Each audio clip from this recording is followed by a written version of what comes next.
yung Predator.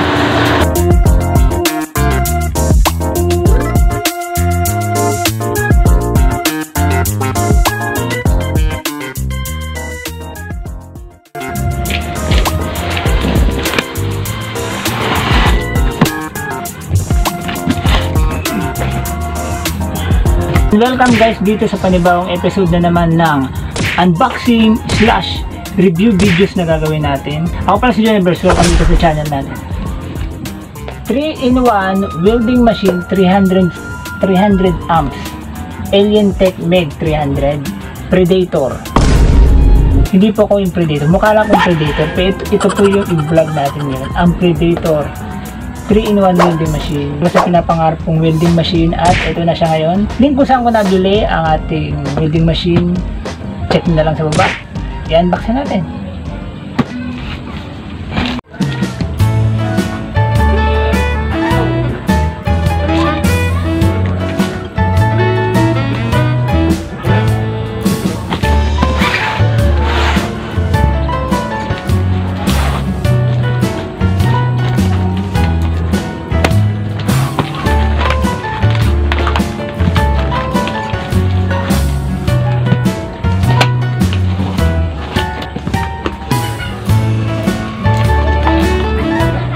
So guys, pagbukas natin, ito yung laman ng box.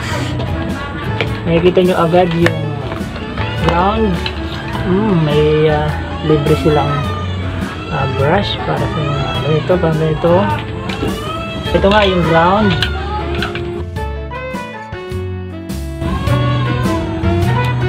Ayan. At ito, ano to? Di ko alam. Saan to?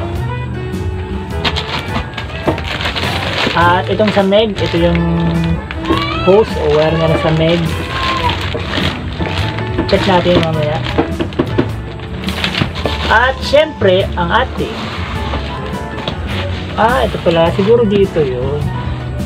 Pala yun, parang ano nila, protection para sa nag-welding. Ayan. Para sa pang-welding siya. So ito na nga yung welding machine. Ayan. Natin yung box. May ano pa siya, may manual. Paano mo gagawin. Kasi ito sa salamin. Yun, nalagay dito siguro yan. Meron silang libre ng salamin. Mali. Hindi ko alam kung paano ito. Yan, basta dyan yan. Ito, may dalawang bronze. Hindi ko pa alam kung saan ito linalagay para may extra sila.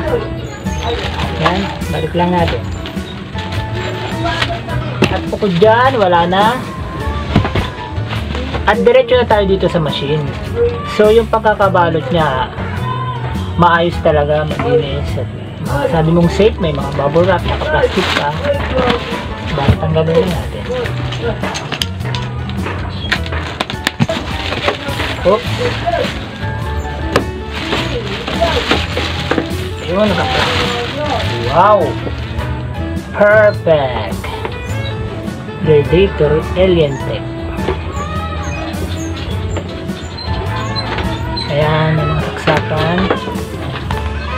At dito rin dinalagay yung bala ng MEG. Yun. Yan. Siyempre, hindi kasama yung MEG. Pag bumili ka nito sa online, kasi sa online ito nabili, hindi kasama yung MEG.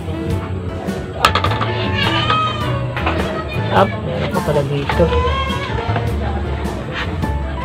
Ayan so grabe mukhang maayos naman yung pagkaka-deliver at mukhang tingin ko talagang matibay ito base sa mga reviews at mga nakapanood ko. Talagang maganda daw talaga itong Predator Alientech MEG 300. Bagay na bagay ito sa akin. Tingnan mo naman, Predator na Predator sa MEG. Yan. At ito, at ito Yan lang ang laman ng ating Predator Alien Tech.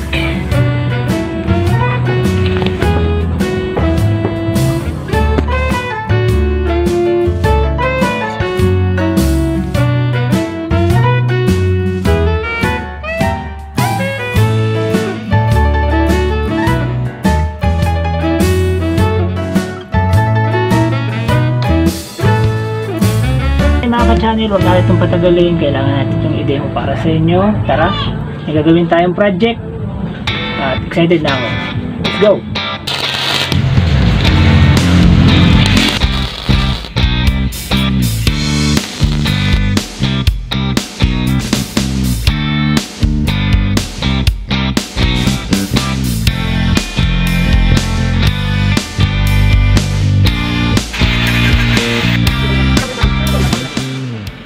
Yung pinapakita namin sa inyo, hindi siya welding rod, yung MIG yung ginagamit natin kasi yun ang available namin. Saka yun ang medyo mas madali-dali talaga pag MIG.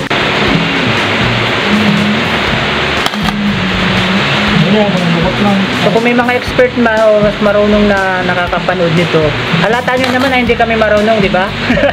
First time lang namin gamitin itong Predator. Pero pa, boss! Ha? Friend? Hindi, kapal-kapalan mo, boss. Kapal-kapalan mo na. Kapal-kapalan? Ay, oh, itong medyo.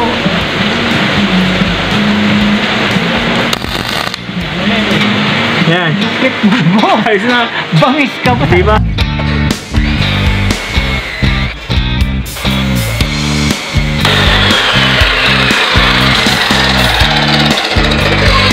Mga kasaling dito, sponsored ng Predator, pero yung gamit namin talaga. Trusted brand yung Predator. One Dilasag, yan, check nyo, maganda yung mag-review ng mga Predator, mga gantong machine. Pero yung ano natin, cutting ano ba ito? Cut-off machine. Cut-off machine, Predator din yan. Predator. Mga naman. Naman, ha? Predator mga naman. Ha? Alam nyo na yan, Predator.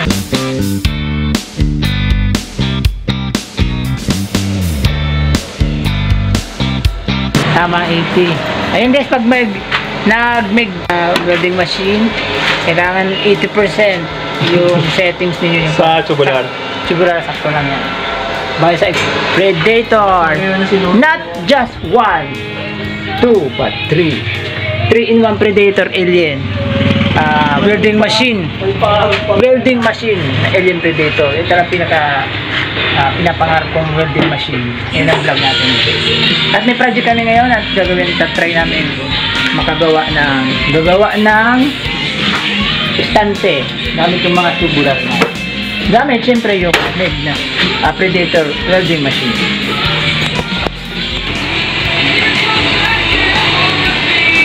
Guys, yung pinaka-unang project namin gamit ang ating Predator Alien Tech. Ang maganda dito, kahit hindi ka pro, no, kahit hindi ka marunong mag-welding, yung MIG, pipilditin mo lang naman eh. Although kailangan mo ng medyo ng pulso, pero hindi siya gaanong, di tulad ng welding rod. Talagang ano pa guys na hinihintay nyo? Ngayong Pasko, bumili na kayo ng Predator Alien Tech. Sayaw. Unlock the new skill. We are so happy to have our first project using our Predator again. Ayos na ayos ang Alien Predator Tech na.